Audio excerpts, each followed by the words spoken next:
Hello everybody, it's Sonic Nathan 1 here, and we're back for some more Let's Play Carmen Sandiego's Chase Through Time. Now, a couple things I need to address before we move on to the meat of the video.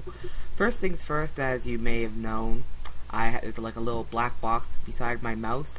I think that that's a problem with Camtasia recording the mouse cursor in the game using a custom one.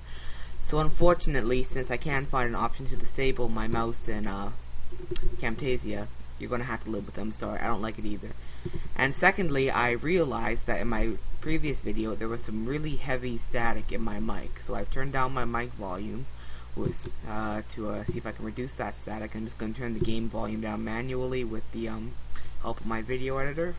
So anyhow, let's jump back into case 3. Let's do this.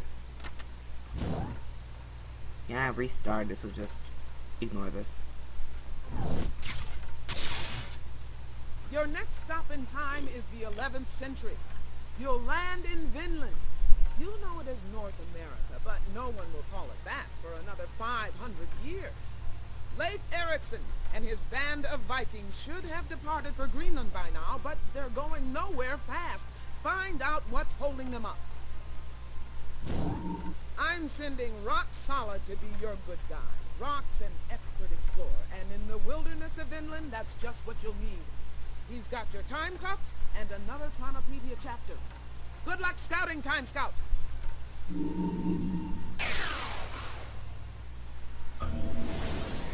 This must be where the Vikings landed in North America in 1002. But the Vikings should have sailed home by now. We better find out what went wrong. Ah! My ship! A scoundrel's run off with my poor ship! It's almost reached the horizon!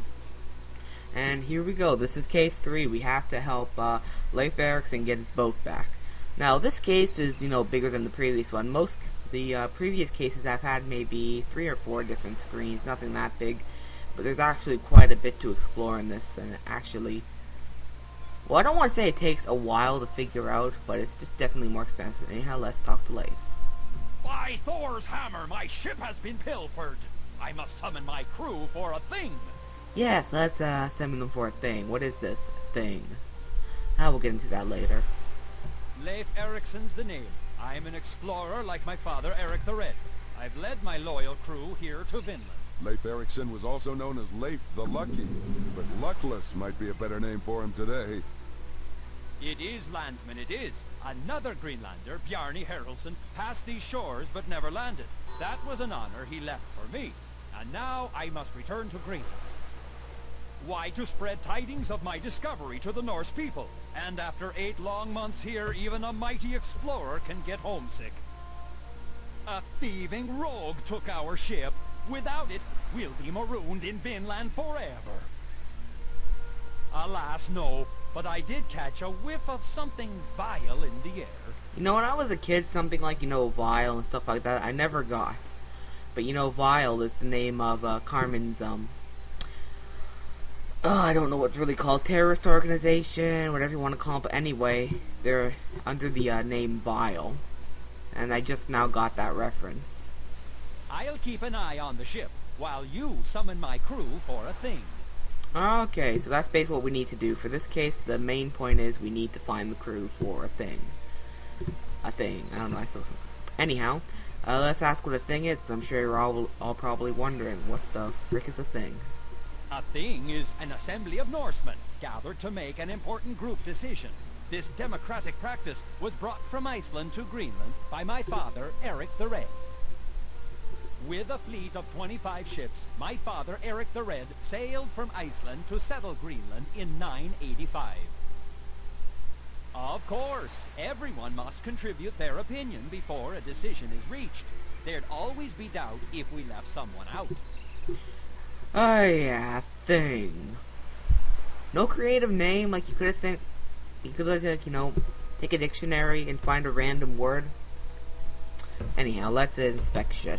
Let's inspect the ocean. The Atlantic Ocean is wide and treacherous. Only the sturdiest sailors and boats can traverse it. We Norsemen may be skilled sailors, but we prefer to stay within sight of land. While crossing the wide ocean, we spent several anxious days with nothing in sight but water. Yeah, I'm sure that would drive anyone crazy. Vikings were expert sailors and used vessels like that Canoe ship to travel and raid throughout Europe. Alright, now, let's see. I don't want to talk to you. Let's walk to the settlement. Hurry back!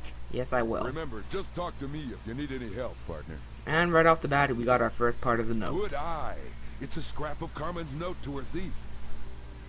My dear Baron, from stern to blowing sail, your thieving must not fail. Now, for those of you who don't know, like I said, this game was based on the game show. But the Baron they're talking about isn't Baron Wasteland, or Baron von Wasteland. Alright, so we got 3 ways we can go. We can go to the Riverbank, the hillside, or the sod house. We can't really do anything in the sod house yet. We can't really do anything at the hillside yet, so let's go to the Riverbank first.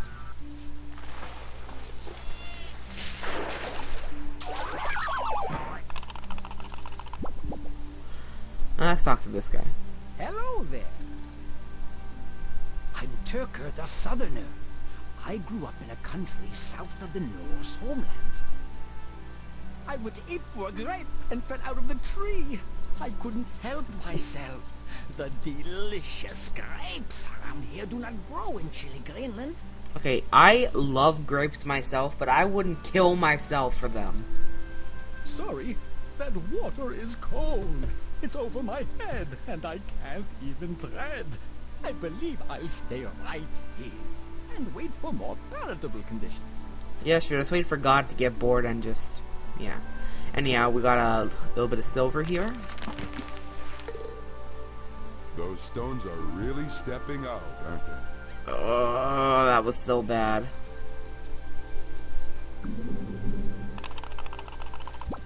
Don't tell Leif, but this southern seafarer can't swim. Oh yeah, that's smart, you know, being a sailor and can't swim. Anyway, here's the second part of the note. A shard of Carmen's card. Our thief can't be too far. Give Leif the merry slip aboard his very ship. Try keeping right, of course, or hiding near the source. Okay, so that doesn't really tell us anything. So we're done here. We got this piece of silver here. You're wondering what we're going to do with that? Well, we'll see. Thanks for dropping in. Oh, yeah. Oh, I didn't mean to go this way, but whatever. Let's go, where's the settlement? Okay, let's go back to the settlement. Anyhow, we want to go into the sod house next. And let's talk to Ivor. Welcome, but stand back. This sword is white hot.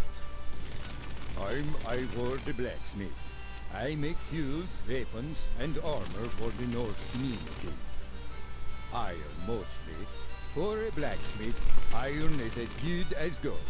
I'll vote for that. I'm beating a braid of iron in my forge, then hammering it into a sword. It will be a beautiful piece, but I need a little silver to finish it off. Why, the sword is a Norseman's most valued weapon. We even give our swords dramatic names like Battlefire or Dragonbite. But I can't name this new sword until I have some silver. Yeah, yeah. I mean, seriously, how lucky do you have to be to just find silver by a riverbank? I'm afraid I can't leave until I've polished off this sword with some fine silver. A well-crafted sword deserves to gleam like a dragon's eye. Good for you. And I'll listen spec shit. That's an ornamental necklace called Thor's hammer. Thor was one of the Viking gods, like Woden, Loki, and Frey. Some of the days of the week in our modern calendar are named after Norse gods. A sword was a Viking's most precious weapon. All I need is a spot of silver to finish off this ceremonial blade. Yes, that's the 10th time you've said that. Blacksmiths used trusty tongs like these to hold on to sizzling red-hot metal. I get blisters just thinking about it. The Viking shield was brightly painted and usually made of wood, with iron in the center and around its rim. That Norse shield can be held by hand or hung from a ship's side during fierce sea battles. Alright, so basically we came here for 2 things. First of all, we got the battle axe here. We can actually take this, and we're going to need that. Alright, let's infect the spear. Vikings used long, sharp spears as thrusting weapons. Talk about a tough toothpick. Got that right. Blacksmithing was very important to the Vikings, whose survival in battle depended on the quality of their weapons and armor. Okay, so now we just... Come on. Whoa. Give him the silver. A nugget of pure silver. Thank you. Now I can finish my sword. Wow, because that changed so much, and right here we got the last part of the note.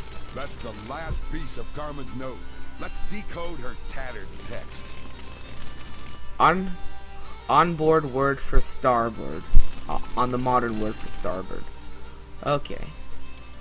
Now that the note's together, it's time to fire up the time cuffs for an arrest. Alright, don't even concern yourself with it for now because we got a ways to go before we can arrest the film. Anyhow, now that we got the axe, we can go up to the hillside.